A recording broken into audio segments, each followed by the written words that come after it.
So I'm not sure if you saw a lot of people 1031ing into properties that they were then planning to Airbnb, and with all the changes that I've seen happening with Airbnb specifically, I'm wondering how many of those people are going to have to sell that property and figure out what to do with, capital gains. And I think especially for realtors that are out there talking to people, maybe even people that they helped buy a property that they were planning to make an Airbnb, that are now going to need to find a solution.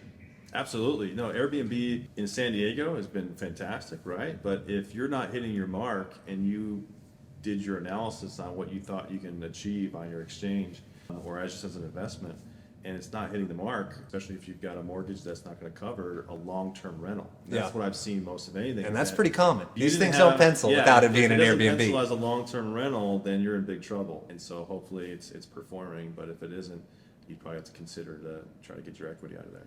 But all this happened though, and people were snapping these properties up right when, 2 years ago, 3 years ago, the equity they've grown, they're going to have problems, capital gains wise, So I think that's an interesting pocket of the market to watch too.